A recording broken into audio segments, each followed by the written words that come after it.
hello. ඔන්න ඉතින් අපි යන කාලෙකින් යන්නේ ගමන අපි. අද අපි යනවා කොහෙද යන්නේ? ලැජ්ජල කාලෙට. අපි යන සිරිපාදේ. අපි යන්නේ කලින් එකපාරක් ගිහිල්ලා තිනවා අපි යන්නේ කුරුවිට රත්න පාරෙන්. මේ අඩවි කන්ද පාරේ යන ගමන් ඉන්නේ. ඉතින් එන්න අතීට හැංගිලා ඉන්නේ. Hai kia. Ihirang api. Gila baru. Itu අපි මේ පාර ගමන යන්න තෝරගත්තේ සුපුරුදු පරිදි අපි බයික් එකෙන්. ඔයාලා බස් එකේ යනවා නම් එන්න ඕන රත්නපුරට අවිල්ලා රත්නපුරෙන් කුරුවිට ටවුන් එකට අවිල්ලා කුරුවිටින් එන්න ඕන අඩවි කන්ද බස් එකේ. ඉතින් අඩවි කන්ද බස් එකේ අවිල්ලා ශ්‍රීපාද පාරට කියලා බස් එක ගත්තාම එතන ඉඳලා තව කිලෝමීටර් 3ක් විතර වගේ යන්න තියෙන කොන්ක්‍රීට් කරපු පාරක. ඉතින් අපි මේ ටිකත් එන්න ලේසියෙන් තමයි බයික් එක අරන් ආවේ. හැබැයි ඉතින් තේරෙන යන්න අමාරුයි. කුරුවිට එරත්න ට්‍රේල් එකේ අන්තිමටම බයික් එන්න පුළුවන් දැනටම ඇවිල්ලා. එතන කඩයක් තියෙනවා. ඒකේ එගා බයික් එක දාලා හෙල්මට් එකක් දාලා දැන් තමයි ඉතින් අපි ට්‍රේල් එක රියල් ගමන පටන් ගත්තේ. ඉතින් මේ තියෙන්නේ ට්‍රේල් එකේ කිලෝමීටර් 1.5ක් වගේ පහු කරලා ආපු ගමන් මුල හරියම හම්බෙන සමන් දේවාලේ. මේ හැම ට්‍රේල් එකකම සිරිපාදේ හැම පාරකම සමන් දේවාලයක් හම්බෙනවා. අනිවාර්යයෙන් එතනින් බාරයක් එහෙම වෙලා පඳුරු දාලා එහෙම තමයි ගමන පටන් ගන්න. ඉතින් අපිත් මේ විදියට චාරිත්‍ර ඉටු කරලා අපේ ගමන පටන් ගත්තා.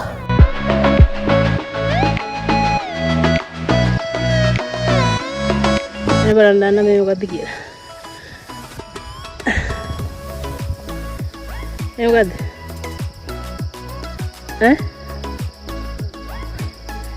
මේ බාඳුරා ගොට්ට. දැකලා නැති සමහරව ඇති වෙන්නේ. ඇත්තද කියන්නේ? අපි ඔච්චර දුර දැන්නම් කිලෝමීටර් එකමාරක් විතර ආවනේ. ඉතින් අපි යනවා. ඉතින් ඔයාලත් මේ සැරේ සිරිපාද ගියා නම් කමෙන්ට් එකක් දාගෙන යන්න ඕගොල්ලෝ මොන පාරෙන්ද ගියේ කියලා. එහෙම නැත්නම් ඔයාලා ගියපු පාරවල වලින් ලස්සන පාර මොකක්ද කියලා. අපි ආවේ මේ පැත්තේ. යන්න මෙන්න මෙහෙට. එන්න බලන්න view එක. කියලා කටගත්ත විතරයි. වහින. ඒටි කුඩයක් කරා මෙතනට ලයින්. ලංකාවේ කොහෙට කොච්චර පෑවුවත් දන්නවද ඉතින් ශ්‍රීපාද අඩවියට පායන්නේ නැහැ. කොයි වෙලාවෙ හරි වහිනෝ දවසේ. ඉතින් අපිත් වැස්සට හුවෙලා අතර ඉන්නකන් අපි කුඩයක් කියලාගෙන ඉඳලා පීයේ බෙන්ච් එකට වෙලා අපේ දවල් කෑම කෑම ගත්තා. අරගෙන ඉතින් මේ වැස්ස පාවුවට පස්සේ ආපහු යන ගම. දැන් වෙලාව හවස 5:00යි. ඉතින් මේ ට්‍රේල් එක ගැන ඔයාලා විස්තරයක් කියන්න කලින් ගිහිල්ලා නැත්තම් මේ කුරුවිට රත්න පාරේ සම්පූර්ණ දුර කිලෝමීටර් 14ක් වගේ වෙනවා. හැබැයි මේකේ බෑවුම ස්ටීප් එක ගොඩක් අඩුයි. ඒ නිසා මේ යන්න අතරම ලේසි මේ පාරේ දුර වැඩි කියලා හිතුණාට. හැබැයි මේ පාර මම හිතන්නේ දිත්වාකෙන් පස්සේ වෙන්න ඕන. පාර ගොඩක් හේදිලා ටිකක් දුෂ්කරයි. ගල් එහෙම ගොඩාක් මතුවලා පාර ගොඩක් සවුත් වෙලා තිබුණා. හැබැයි කොහොම නමුත් හැටන් පාර වගේ ලොකු පඩි එක දිගට බහින්න එහෙම නැති නිසා මේක නැගලා බහින්න ඇඟට මහන්සිය ගොඩක් අඩුයි. ඉතින් දැන් අපි මේ ඉන්නේ හරියටම සීත කකුල අම්බලමේ. වෙලාව හවස 6:45යි. ඉතින් තද ඇස පටන් ගත්ත හින්දා අපි හිතුවා මෙතන පොඩ්ඩක් ඉඳලා බලනවා කියලා. යන්න බැරි වුණා. රෑ මෙතන ඉන්නවා කියලා හිතාගෙන තමයි නැවතුනේ. ඉතින් අපි බලමු වැස්ස පෑවුවොත් සමහර විට තව ටිකක් දුර අපිට යන්න පුළුවන් ඒ අද දවසේ.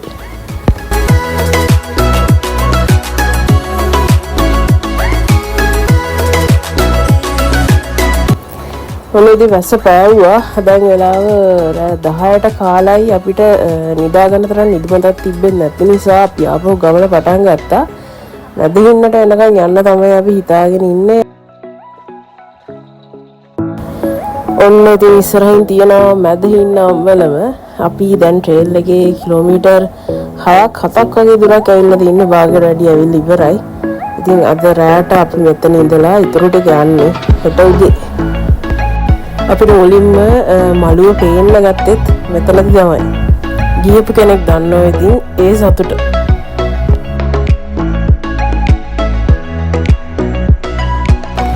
ඔන්න අද අපි ගමන පටන් ගත්තෙම අම්බලම ගාව තිබ්බ කඩේ අපේ බෑග් ටික තියලා. ඔයාලා අනිවාර්යයෙන්ම මේ පාරේ යනකොට පුළුවන් තරම් කලින්ම හම්බෙන කඩේක බෑග් ඔක්කොම තියලා සැහැල්ලුවෙන් යන්න. ඒක ඔයාට යනකොට එනකොට ලොකු පහසුවක් වේවා හිතනට වැඩිය. මේ බර උස්සගෙන නැගලා බහිනකොට කකුල් වලට ගොඩක් අමාරුයි හිතනට වැඩිය.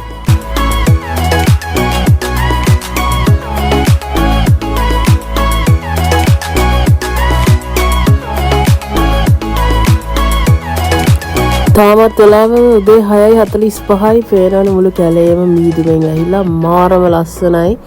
මේ ට්‍රේල් එකට අපි ආස වෙන්න ලොකුම හේතුවක් තමයි මේක හරිම ලස්සනයි. මාරම මේ කැලේ ඇතුලෙන් තියෙන අර නාගරීකරණය හරිම අඩු. ස්වභාවික පරිසර පද්ධතියක් මැදින් තියෙන හරි ලස්සන ට්‍රේල් එකක්. මේක අනිවාර්යෙන් යන්න ඕන මේ ලස්සන ඉඳ ගන්න.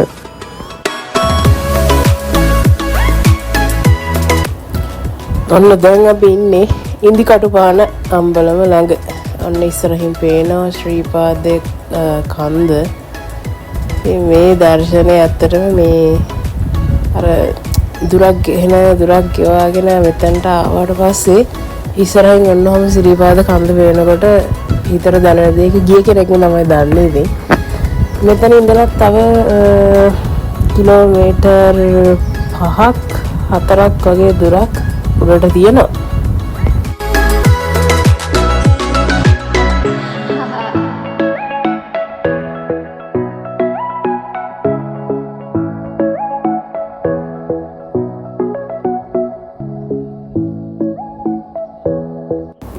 මේ තියෙන්නේ කාලයකට කලින් එක පවුලකින් ආරම්භ කරපු දන්සලක් පවත්වාගෙන ගිය තැන.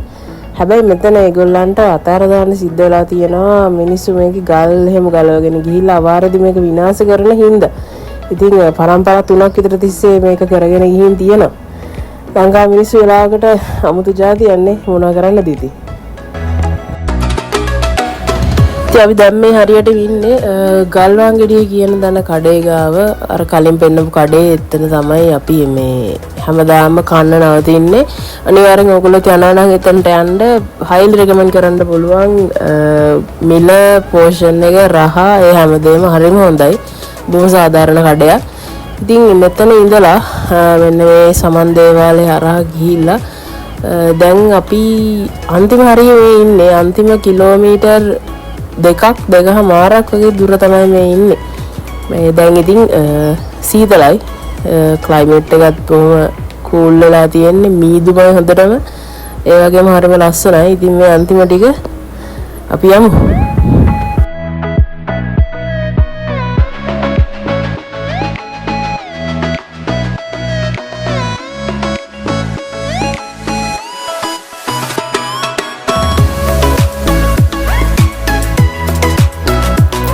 මෙන්න මේ ඉස්සරහින් පේන 4 සැඩයක් තියෙන කන්ද නම කුණුදිය පර්වතය. ඊළඟට මේ මැද තියෙන එක කුඩා බෑන සමනල කන්ද කියනවා.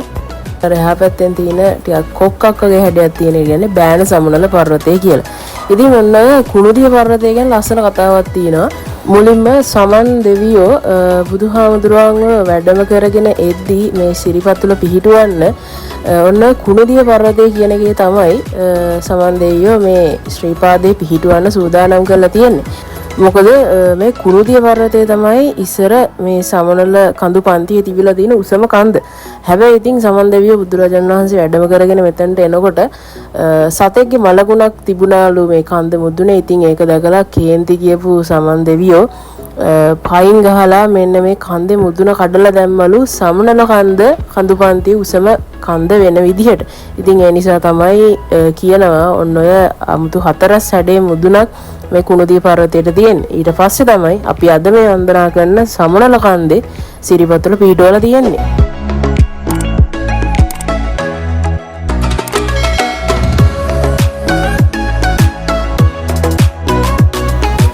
ඉතින් අපි දැන් මළුව පේනවානේ ඉන්නේ. බලන්නකො ඇවිල්ලා තියෙන දුර දැක්කම පුදුමත් හිතෙනවා. අර සිංහල බෞද්ධ ජනප්‍රවාදයේ තියනවානේ සමන් දෙවිහාමුදුරුවෝ මේ ශ්‍රීපාදේ කරුණාකරන යන බැතිමතුන්ව වරා මලක් වගේ මළුවට ගෙනහිල්ලා ආපහු වැලගෙඩියක් බෙමට බාන්න වගේ පරිස්සමෙන් පල්ලෙහාට ගිහින් තියනවලු. ඉතින් ඒ නිසා වෙන්නේ නැති බලන්න මෙච්චර දුරක් ආවද කියලා දැනන්නේවත් නැහැ.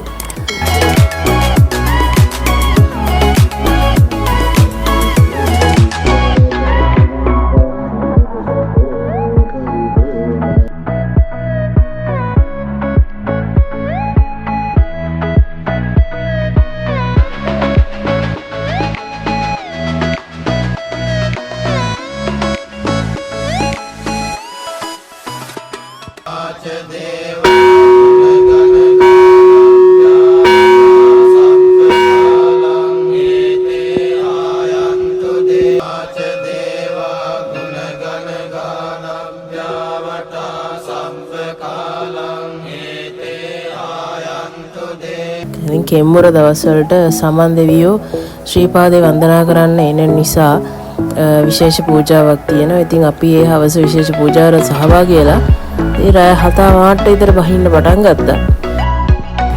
අපි ඊයේ 9 මාර වගේ වෙනකොට ආපහු අර ගල්වන් ගෙඩිය කලින් පෙන්නපු කඩේ ගාවට ආවා. ඉතින් එතනම උඩ රත්නපුර පාරට චුට්ටක් කරනකොටම තියෙන අම්බලමේ අපි එදාලා නවත්තන් ගත්තා හැරමිටි පාන අම්බලම. ඉතින් ඊට පස්සේ අද උදේ තමයි ආපහු පිටත් වුණේ. මොකද රෑ එන්නේ නැති වෙන හේතුව වැස්සත් එක්ක පාරත් ටිකක් සවුත් වෙලා කියලා කලින් කිව්වා. ඒ නිසා ඉතින් මේ ගල් වල යනකොට ලිස්සන තැන් තියෙනවා, තනි ගල් තලාව තියෙන තැන් තියෙනවා. ඉතින් එහෙම තැන් වල රෑ කරුවල එන එක ටිකක් අනතුරුදායකයි. ඒ නිසා අපි අද උදේ තමයි ආපහු ගමන පටන් ගත්තේ.